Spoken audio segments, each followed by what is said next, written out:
late, but better than never. The Town of Chincoteague's work session for January. If we can all please rise for the invocation. Our gracious Heavenly Father, we just thank you for this day. We thank you for your blessings, Lord. We just ask for continued blessings upon our town, Lord, as we go about your business, Lord, and the town's business, Lord. Let us do those things that are in accordance with your will and your direction, Lord. And just want to send a special prayer out there, Lord, for Mark Barrett, Lord. Just kind of continue to be with him, be your wise side, healing if it's your will. Just go with us, guide us, and direct us, and all we do and say. In Jesus' name we pray. Amen. Amen. I pledge allegiance to the flag of the United States of America and to the republic for which it stands, one nation, under God, indivisible, with liberty and justice for all.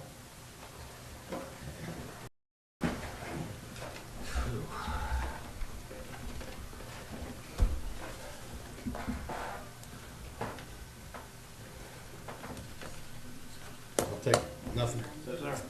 All right, I will take this time to sincerely apologize. I'm sorry I was doing farm work, feeding my babies, and they got away from me. All right, so I'll entertain a motion to adopt tonight's agenda. Second. Motion second. All those in favor signify by saying aye. Aye. All right. Now, Mike, if you would read that proclamation for us. Yes, sir. This is a proclamation proposing to adopt a state pony. Whereas the Chincoteague pony has lived and thrived on the islands of Chincoteague and Assateague, Virginia, since the 17th century, where they have not only survived but thrived and multiplied. And whereas the Chincoteague pony, due to its hardiness and through the efforts of authors, filmmakers, and the Chincoteague Volunteer Fire Company, is known not only in the state of Virginia and the United States, but throughout the world to adults and children alike. And whereas the Chincoteague ponies are rounded up each year by the Chincoteague Volunteer Fire Company, where the ponies swim the channel between Assateague and Chincoteague Islands to the thrill of thousands of onlookers. And whereas the annual pony penning and roundup is now the oldest known annual roundup in the country, and the pony swim an event revered for its uniqueness, consistency, and historical tradition. And whereas the Chincoteague ponies, through the notoriety and are responsible for providing considerable recognition and likewise attract significant tourism to the Eastern Shore and the state of Virginia. And whereas the Chincoteague pony in 1994, due to its rare DNA, was designated a unique breed of pony, whereupon hundreds of owners now proudly claim ownership of these exceptional animals. Now therefore be it resolved that the Council of the Town of Chincoteague respectfully proposes to the Virginia General Assembly, that the animal known and recognized throughout the world as the Chincoteague pony be distinguished by this historic body with the title of Official Pony of the Commonwealth of Virginia. Thank you, Mike. And by vote, I'll send this to Richmond. I have been told by the governor that they will sign it as soon as they get it. So hopefully this will happen. So I'll entertain a motion to approve tonight's agenda, tonight's resolution. Sorry. Second. Motion is second. All those in favor signify by saying aye. Aye. Thank y'all. We can send that to Richmond. All right. So we need a public hearing for a boundary lot line vacation. So there was no public for this either? Need open public hearing. No. No, but there was no comment, right? Or were we No, just asking nobody for signed comment? up. Nobody signed up for it. So is there anybody here that wishes to speak for this? I'm saying? No? Who? What? Me? Oh. All right, well, let's hear the specifics of it. Everybody's got it. I can explain it to you if you'd like, Sure. Mr. Mayor. Looking at the plan, this is an application by Greg and Debbie Chrisman to vacate two lot lines on their property on South Main Street. Looking at the plat on the screen, you'll notice there are two dashed lines here. Those form a middle lot currently. They would like to vacate those two lines and draw a new line down the center. Mark Bowden has reviewed this application. He has no issues with the size of the lot. Both lots that would be created do meet the minimum criteria for the minimum lot in that zone. And he has no issues with the plat the way it's drawn. So that's the basics of the request. There is an ordinance to that effect, and their application is in order. So basically making 3 lots into 2. We're making 2 lots out of 3. 2 lots. Yeah, 3 lots into 2, okay. Yes, I'm sorry. That's all right. And there's been no opposition to it from neighbors and whatnot? None that we've heard, no, sir. Okay. Any public or any council comments or? I have one more question. Sure, go ahead. What kind of septic is on there? Do we know that? And what will this? Yes, ma'am. I'm Debbie Crispin. Okay. Can you walk to so we can hear it on the microphone? Thank you, ma'am. It's a septic system that was put in by DEQ. So it is actually maintained by them. They come out once a year. They do testing. It's approved for, I think it's 6 bedrooms. Is it for both lots or? Yes. That's one septic system Yes. for both of them? Yes. Any I don't other have questions? any questions. All right, thank you, ma'am.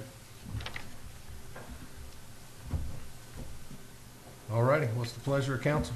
Make a motion, we approve the vacation of the lot lines as presented and also the addition of a new lot line. Second.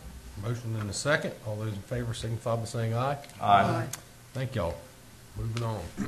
Thank you. Sure thing. Next on the agenda, Mr. Talbert. Yes, sir. Tonight in our quest for a balanced budget, we will review general government, police department, and EMS. And I'll start with general government.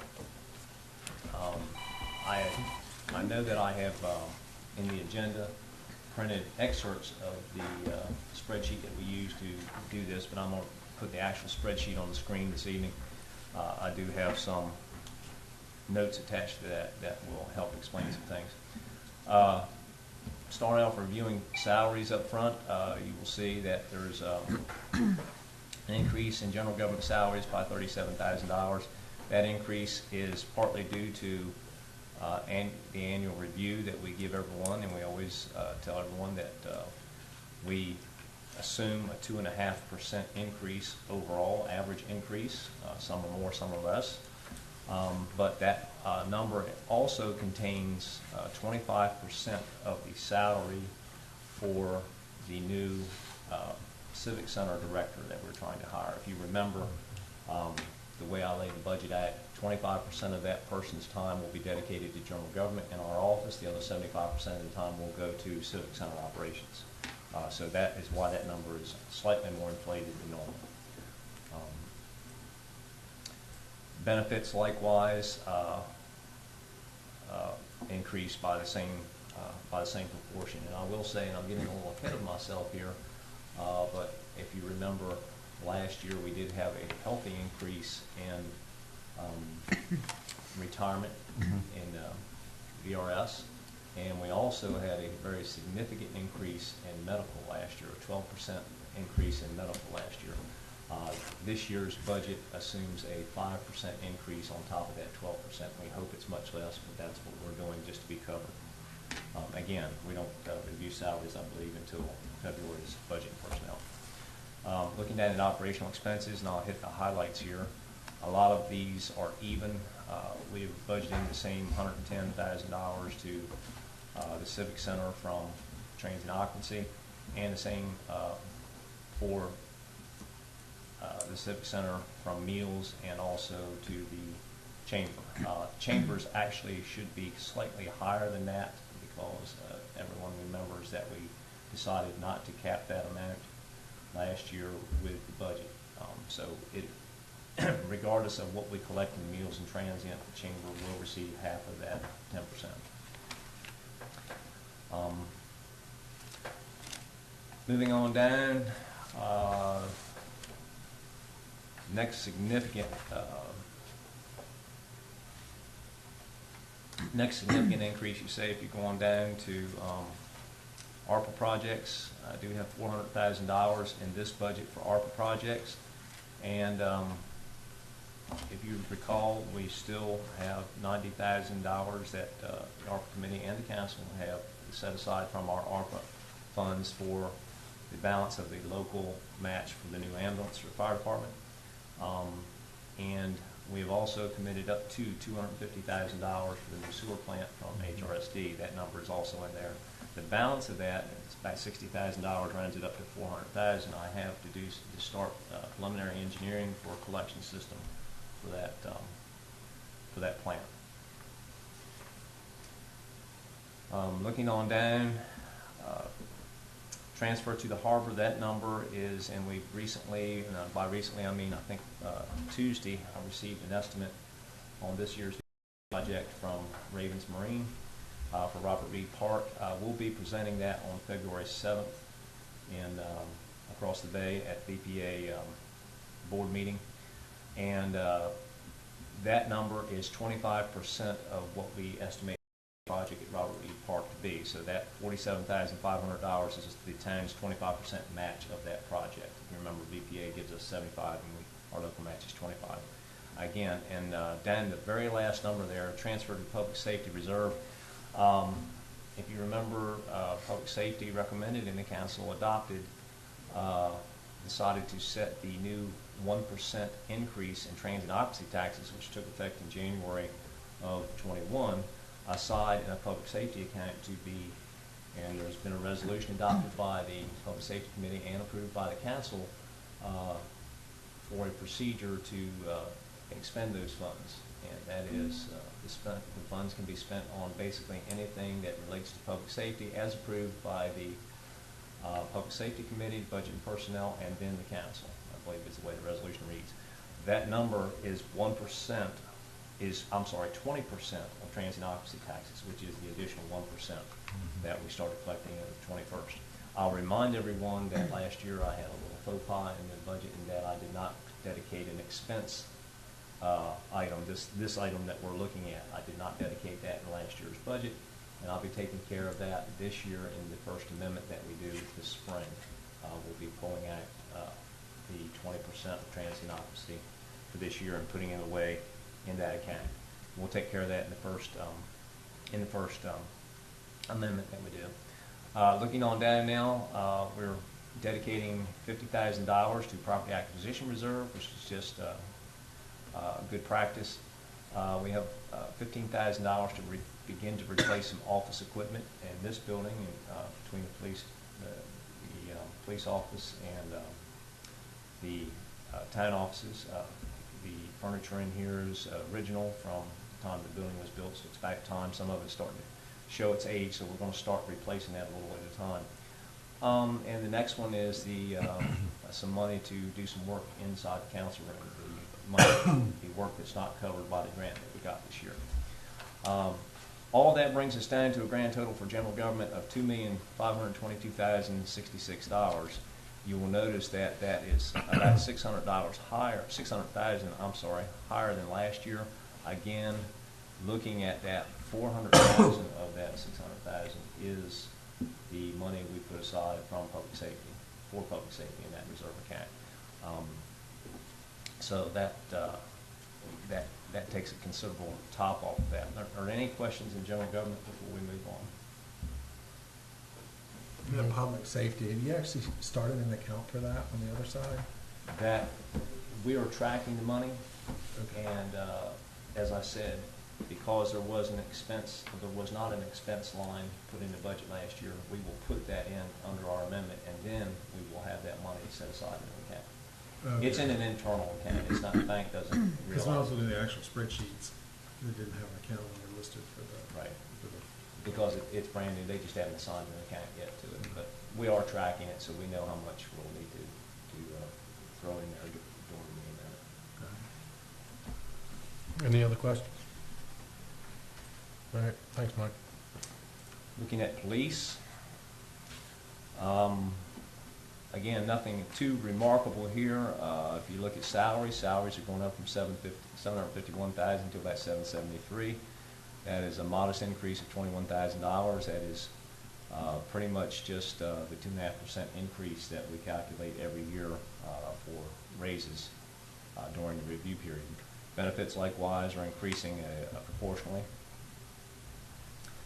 Looking down a little farther, travel and training, we will be sending 2 officers this year to the training academy starting this month. There's also, Robbie has 2 new positions he has not filled yet. We anticipate filling those between now and June, so we'll be sending them, if he fills them, to the academy in the next fiscal year, and that's where this money is for, what this money is for. Likewise, uniform allowance has been increased slightly to account for the new officers.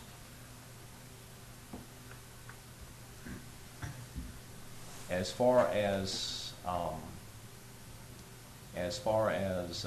differences, everything is pretty much the same as last year. You'll look at just your operating expenses. This year we're even a little bit less than last because we did save some money on some grant expense, which we won't have this year. Looking at capital improvements, we do have a new patrol vehicle in there, and we probably will take a break next year from our patrol vehicles unless we have one that really has to go. We have new officers, and if you remember, we now have a SRO at high school and the elementary school. Each one of those officers has a car with them during the day. We can't strand them at school, so that takes 2 cars out of the rotation. So we'll buy a new one this year, and we'll talk to Robbie about maybe taking a break on them next year if we have enough and we can keep them going. I will say that, and I don't need to tell you this, but those cars rarely see the highway, and they show some problems that are related to never going over 25 miles an hour. So it's a kind of a running joke we have with Public Works. When we walk in and we don't see a police car on the rack, it's a good day. I have a question. Yes, ma'am. The salaries for the officers, are we comparable now to other agencies, or are we lagging? Well, if you remember last year during the middle of the year, we bumped some officers and we added a couple positions, and at that time we were much better off. I'll have to take a little bit longer look at that, and we are going to do salaries and benefits at budget and personnel in February, so I'll have something for you there in February. Thank you. We are better, of course, but Yeah. what we're finding is that the world of increased labor rates is moving very rapidly. It's getting difficult to keep up in several areas.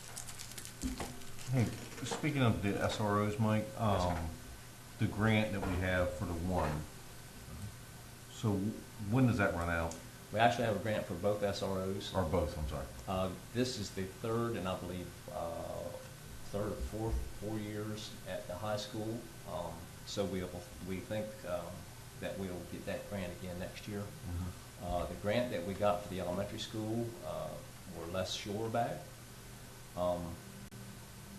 because we are not sure how much money is going to be left to support that. I will tell you, and this is no secret, that I'm going to have some talk with school officials. I feel that those, at least the high school, and quite possibly the elementary school position should be moved to the county school budget instead of the town of Chincoteague. And after what happened with that kid? Since county schools have SROs for both high schools and middle schools, and Chincoteague High School is the only one with a middle school in it that does not have a county-funded SRO, I think that's a no-brainer. And my understanding is that the Sheriff's Department will be attempting to get funding for some SROs for the elementary schools. So if that's the case, then I would like to shift both of those salaries to the county schools. But I'd like to retain our officers in those schools as well. They're trained and they have a good rapport with students, and they seem to be doing very well in schools by all accounts. Yeah. Down a little farther, the LPRs, by the way, have been installed. If you haven't noticed them, they're at the bridge. we don't have control of them yet. The company is still tuning them and programming them, but they have been installed. They're both, the installations are complete. If you look down at $5,000 below here that I'm highlighting there, that's the money for the LPRs annually. It's going to cost us about $5,000 for those 2 cameras on an annual basis. Any other questions about Chincoteague Police Department? And this goes into EMS too. On these cell phones, do we provide cell phones to all of the EMS and CPD? We do not. We have, I think, 2 cell phones. We have 1 cell phone now, and that's the Harbor Master's phone. And we just purchased that. Everyone else uses their personal phone, and we give them an allowance monthly to use their phone for business purposes. What's the allowance? $25 per month. Brian, on that note, looking at across the street, the asking about phones. I didn't look real carefully the other night at the financial report over there, but usually there's something there about phones. Is there still cell phones on the ambulance up on the? No, there's no cell phones on the ambulance, but there are the air cards that are required to use the data recording system, and also each monitor has a cell connectivity so that we can send ECG tracings to the hospital. Thank you. And yes, that does cost money. Money well spent. And I will say as well, not every position we have qualifies for a cell phone allowance. We have to need to talk to you regularly in order to give you that allowance. If there are no other questions, we'll move on to EMS. And and we have a new proposal for you in EMS. I'm going to explain the proposal. Brian is here to answer any questions. And I will say that this is, Brian came in for our meeting this year with a proposal, as he always does. And that proposal, he always attempts to do the most he can with what he has. But oftentimes, especially nowadays, it means more money. So the first thing you'll notice is, and if you look at the spreadsheet I'm using here, our salaries are increasing by $120,000 base salaries. Social Security, hospitalization, retirement, all go up proportionally. And I'll back up and review the methodology for this. Right now, our schedule, the schedule that Brian strives to maintain every day, is reliant heavily on part-timers, part-time EMTs, part-time paramedics. Of course, I don't think there's anyone that works here as a part-timer who doesn't have a full-time job somewhere else. And so that means that they understandably dedicate themselves to their full-time job, as anyone would. The problem we're finding nowadays is that EMTs and paramedics are a little bit scarce, and when someone calls out, if one of our part-time folks is at their full-time job and someone else at that job calls out, they are being held over by their boss, which makes them unavailable to fill a shift that they're scheduled for on Chincoteague. That's the basics of the problem, and it's not infrequent that this happens. The plan, or one of the options here for rectifying that, is to not rely so heavily on part-timers. Last year, in last year's budget, we had dedicated 19 part-timers, and we gave them 831 and a half hours each. That's a lot of part-time hours. This plan would reduce part-time hours to 308 each for each of those 19 part-timers. To fill the hours, we'd propose to hire 4 additional medics, 2 paramedics and 2 EMTs. Of course, you'd have to pay them benefits and hospitalization, retirement, the whole works, and rely less on our part-timers to fill the shift and more on full-time people who would be loyal to this job instead of another job. Brian is also willing to eliminate the supervisor position that was funded last year to save some money.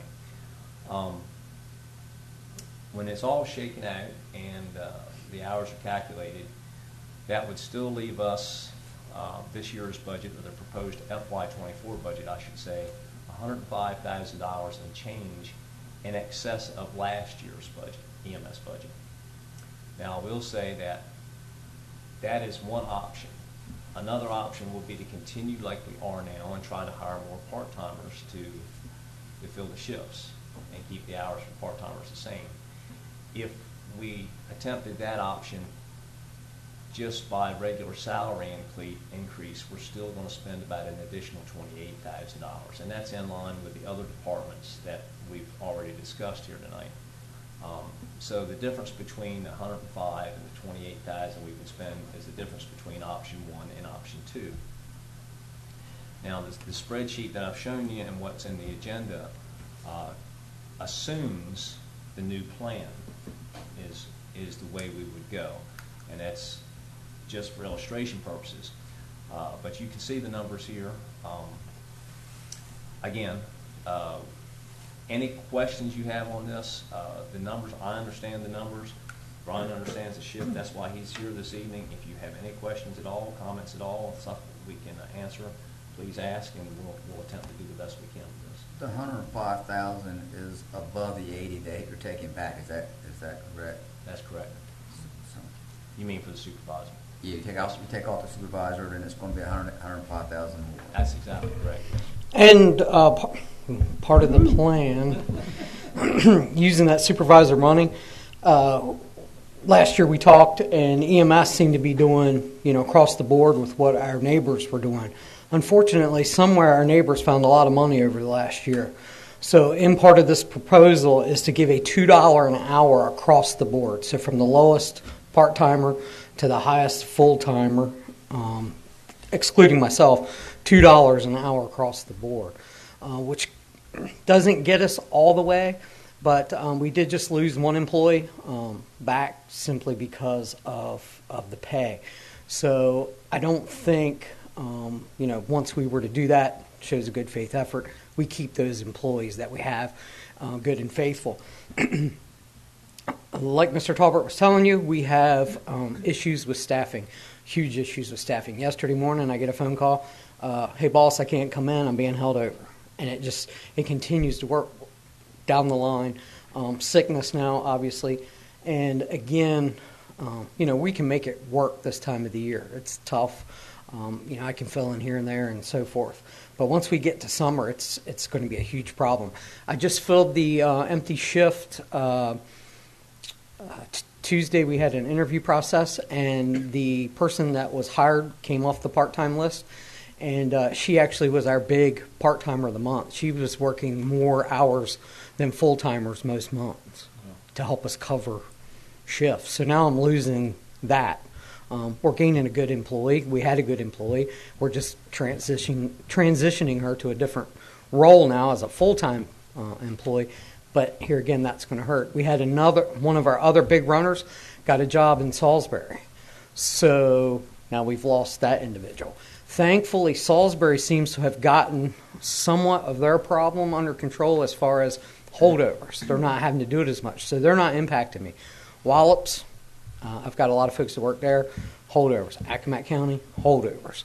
Pocomoke City, holdovers. So that's how we're getting there, because there's fewer and fewer people that want to do this job. I think COVID might have scared them away a little bit, some of them.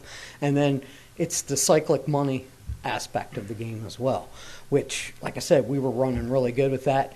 This $2 proposal across the board, along with adding those 4. So it's really kind of a Mr. Talbert introduced 2 parts up here, which way you could go. I think our very, very most important thing that we need to focus on is initially that $2, so we don't lose any more of our good quality folks. But in order to maintain, and if you remember, the fire company requested we add more hours. I came up with a staffing plan, and that staffing plan is right now is 2 full-timers, 24, 1 part-timer, 24, and then 1 part-timer from 8A to 8P every day. And we are falling way short on that metric. So again, in order, the only way that I saw, and I've worked a couple different scenarios out, But when we really got down to it, I think by hiring more part-timers, you're not going to fix your problem, because I don't think we're going to hire more part-timers, because everyone else out here wants part-timers too. It's a great opportunity to be in EMS, and I think even police right now, fire, EMS, police, because the opportunities are endless if you want to go pursue them in different departments. So adding the 4 full-timers takes that 1 full-timer off, and then we're only relying on a part-timer 8A to 8P shift, and also for call-outs for sickness and vacations and so forth like that. So once we moved a couple decimal places, used the money from the supervisor position, which I really didn't want to do, but the community will benefit much more from having those additional positions, retaining our staff, than having a supervisor position. So I think I need to be responsible and do what's best for our community. So, Mike, when we approved that for us, some pack on cigarettes, was that designated to go anywhere?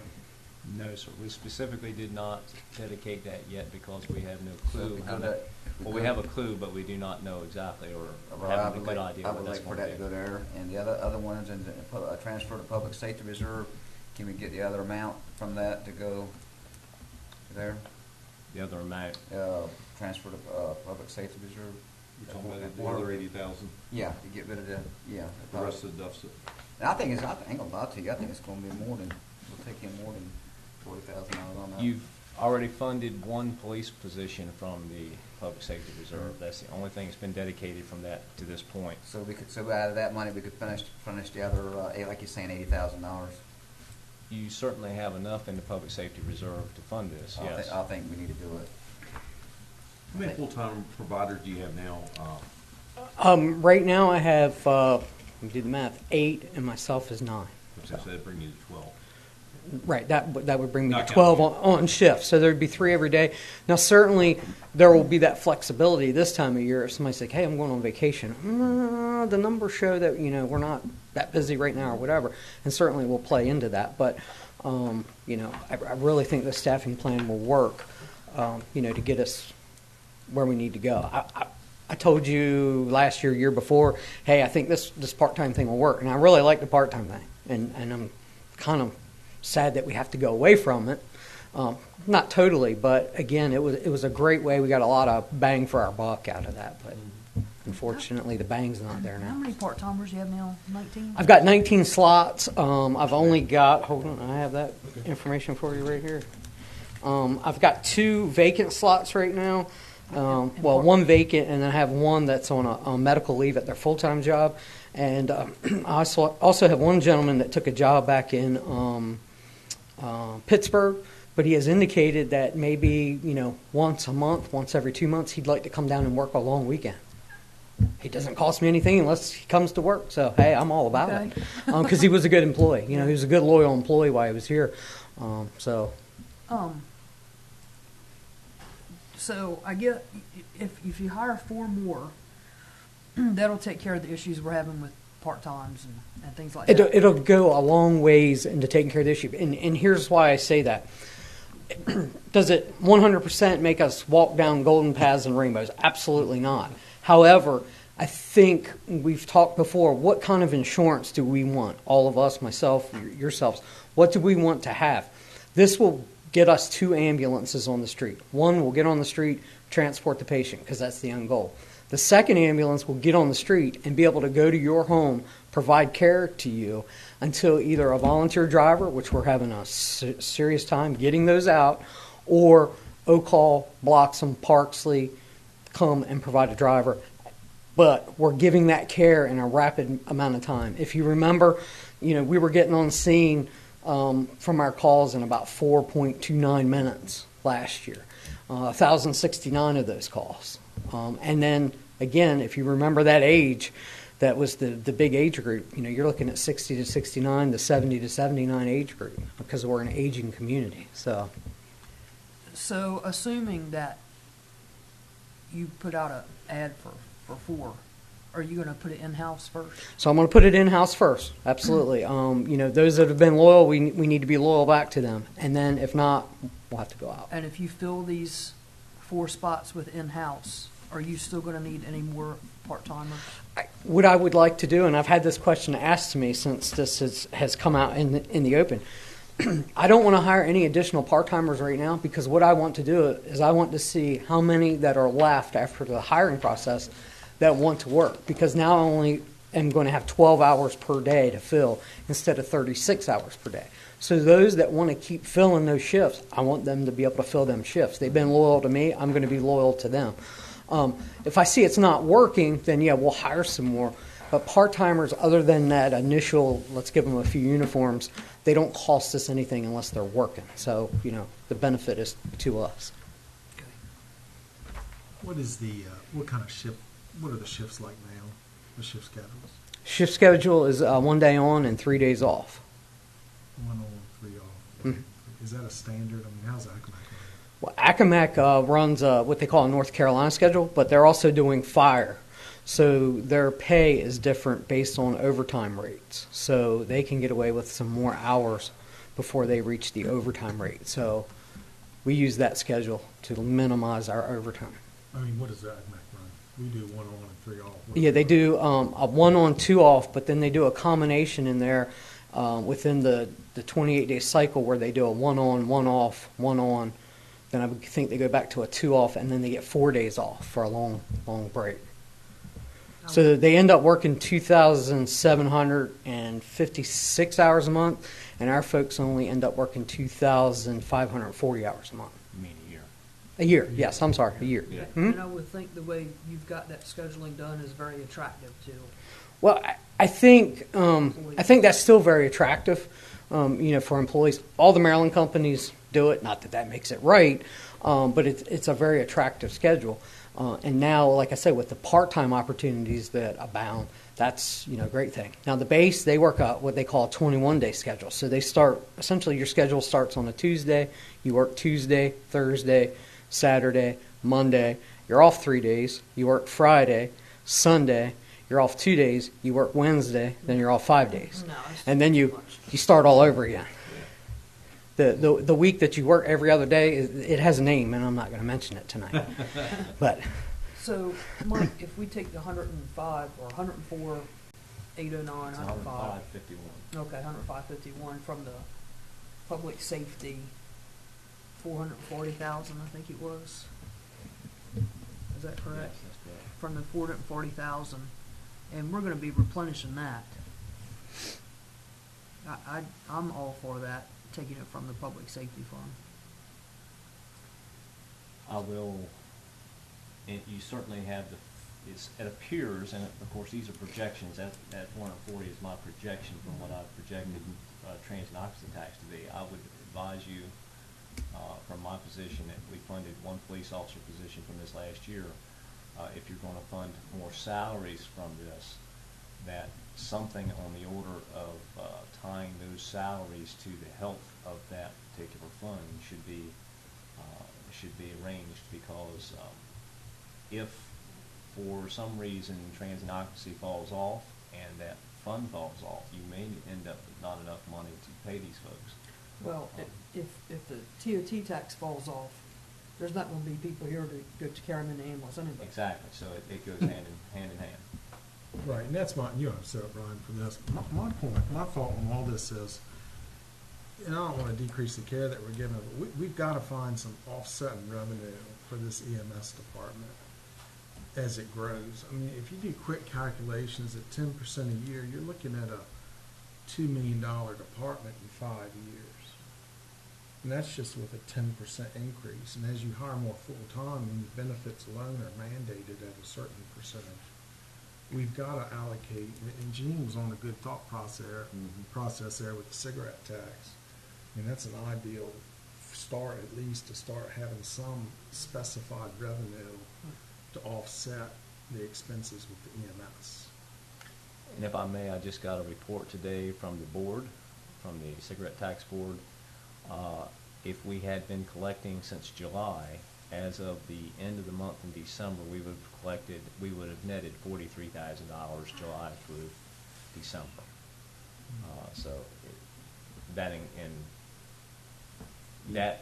I will say after looking at the data, and I will send you all the data, I haven't had a chance to do it yet, I just received it this afternoon, but looking at the data, it doesn't appear to follow our normal cycle as much as hotels and restaurants do.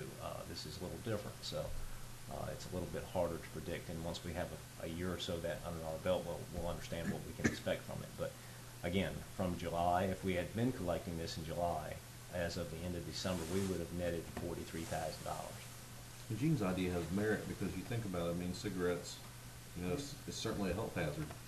That would be a great place to you know, apply those funds. Absolutely. And then, you know, to Chris's point, he's right. When you look at a 10% increase, that's where you're heading in the next 4 to 5 years. And we're going to tap out on TOT and meals taxing. I mean, we've been on a bubble the last couple of years, but not saying that we'll fall off that bubble, but it's not going to continue to increase to the rate that it is right now. So, I mean, we're going to have to look at down the line, you know, whether it's,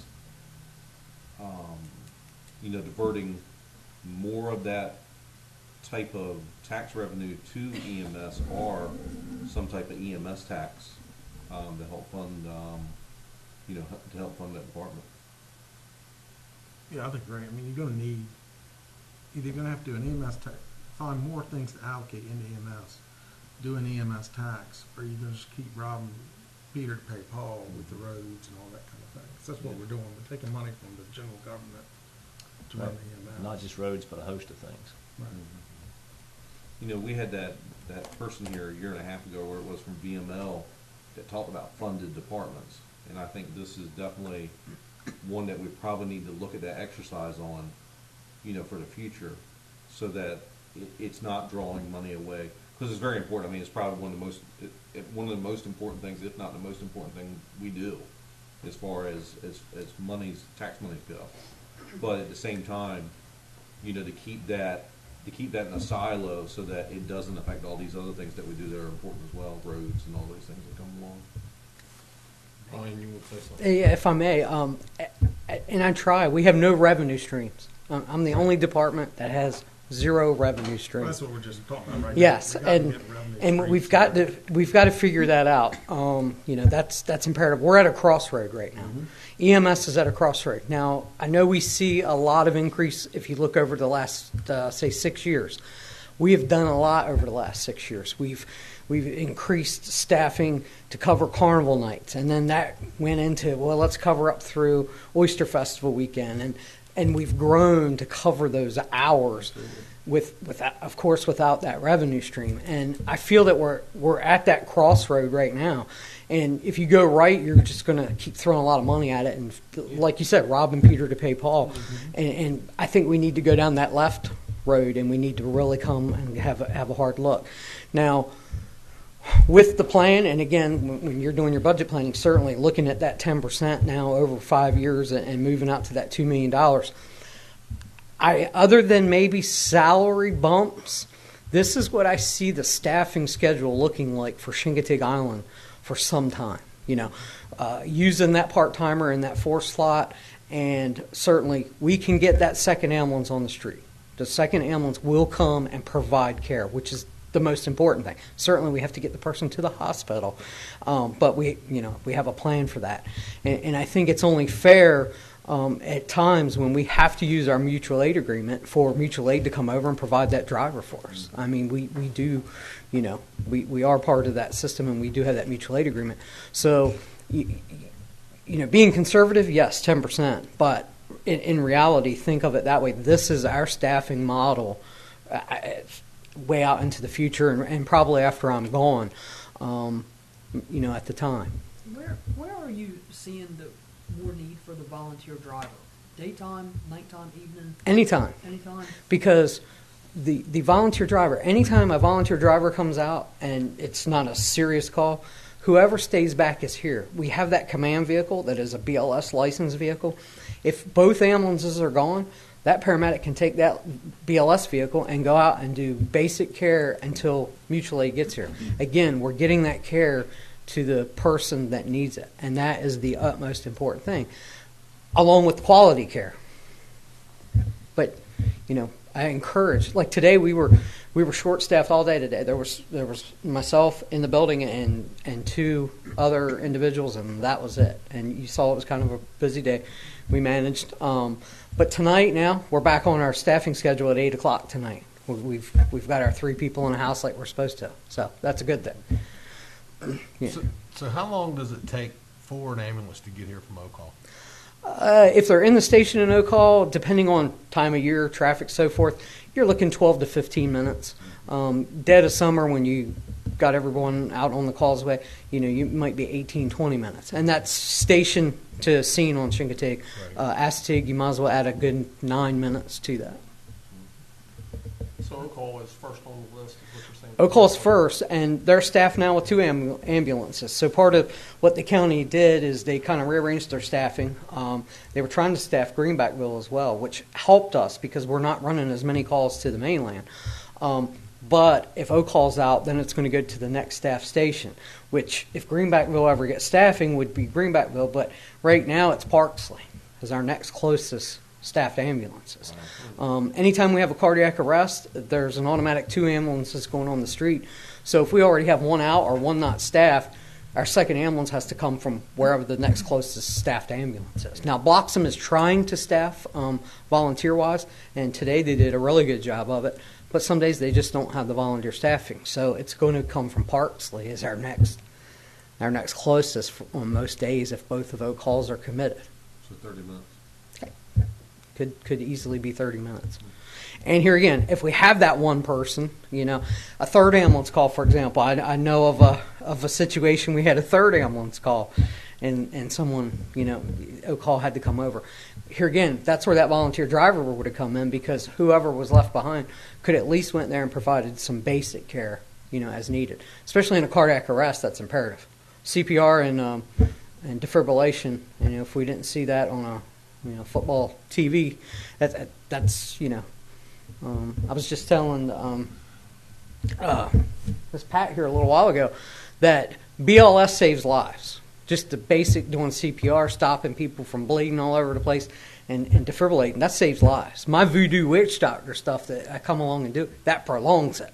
But your basic, getting an airway, doing some CPR, and defibrillating somebody is what saves a life. So, again, the more people we can engage, the better.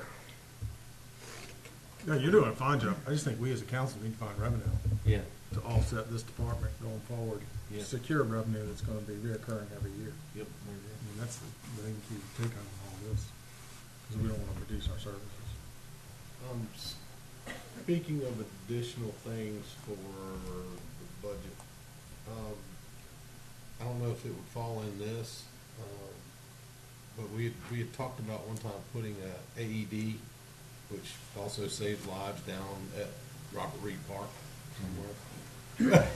I can speak to that. So the library reached out to me a few months ago, wanted AED, before all the AEDs became cool. The cool kids wanted to do it. And in part of our conversation, they were, back and forth. Then they were asking if they could put it outside so it'd be accessible to everybody. So that's kind of the path we were talking about going. Sometime in the middle of December, I got on a call with the health department, and there is a grant opportunity out here that I'm actually going to a meeting Monday that we can actually get AEDs on like a kiosk throughout the community. So I don't have any other information than that, but that would be one location that I would recommend. Our boat ramps, of course, we have one at the harbor, but at our boat ramps, the Little League has just purchased their own AED. Matter of fact, it's been on back order since the beginning of last season, and we finally got that for them and was able to secure it. So yes, AEDs are a big thing, and CPR. The Legion reached out. So again, if we had one right there at the town boat ramp, it's accessible. We make sure everybody knows about it, and I'm going to try to get as many of these as I can get, hopefully on 100%. But I don't know that. I'm just dreaming big right now. Yeah, that would be helpful. Thank you. Mm-hmm. Any other questions about EMS? We can move on. All right, Mike. So is that it for the budget? That is the extent of the review I'd like to do this evening, or we had scheduled to do this evening for the budget. Yes, sir. I think Next time we talk budget will be at Budget and Personnel Committee meeting in February, in which we'll do salaries and personnel, or salaries and benefits, I'm sorry. And we probably will present, since we didn't finish last time, the completed capital improvement plan as well. Right. Can I add one more thing? So one thing that, again, we've really beat this around, but as part of our plan, EMS department would forego any of these merit increases, since we're going to be given that $2 across the board. We will still do evaluations, of course, because every employee deserves one, but we will forego any merit increase as part of this plan. Obviously, the $2 exceeds the average that we would have planned anyhow. All right, we'll put it out there. First come, first served basis. Do we have any comments? Anyone? My mind's just Go ahead. turned about thinking about, revenue streams, and I like the idea of the cigarette tax, going towards that. And, yeah, look through our income and just see where we might be able to pull some stuff from that generally goes into the general fund. But yeah, my mind's just turning, but we have to fund it, and Yep. so. And I will say, we don't need an answer on this tonight. Right. This is just for your information and review. Anyone else? Nothing from me. I'll entertain a motion to go into closed session in accordance to 2.2-3711A1 Code of Virginia to discuss a specific personnel issue. So move. Motion second. All those in favor, signify by saying aye. Aye.